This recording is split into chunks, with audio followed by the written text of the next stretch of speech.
the reason as to why Endegangu Kwanira not about the minister, not about the CS, not about the chief officer, is because in Kisii County we have one person who can everything. He's the county secretary, he's the minister, one man army. And that is why the problem we are having. That you want to be the MCA of Boitangare, you want to be the governor of Kisii County, you want to be the minister of roads. Yeah. Today, as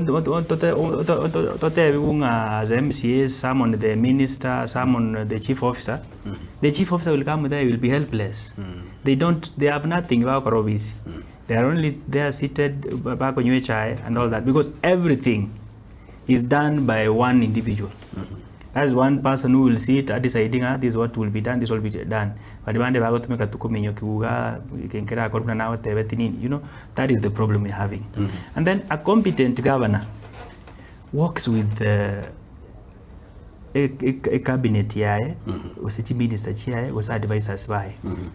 If you look at our governor, he has surrounded himself with some clueless MCAs who are misguiding him. You know, so that tells you the kind of problem we are in. That you travel to a foreign country, instead of carrying your executives, people who should guide you on policy, people who should tell you that this is to be done in this manner, you carry some MCAs around who don't even understand anything on implementation of policies. At the end of the day, when you're honest, that things are moving, but in a negative direction. Oh, and the office waziri holding what is happening, he doesn't know. Oh, and the chief officer, we have, and you know, now that Eric find time invite me and to talk about corruption in Kisii County, because there is a lot of it. Kwanyoranga, we have a county with 14 chief officers, but governor has chosen to work with 3.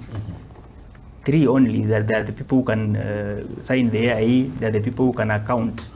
The rest are seated in the office, just taking salary, public money, with no job.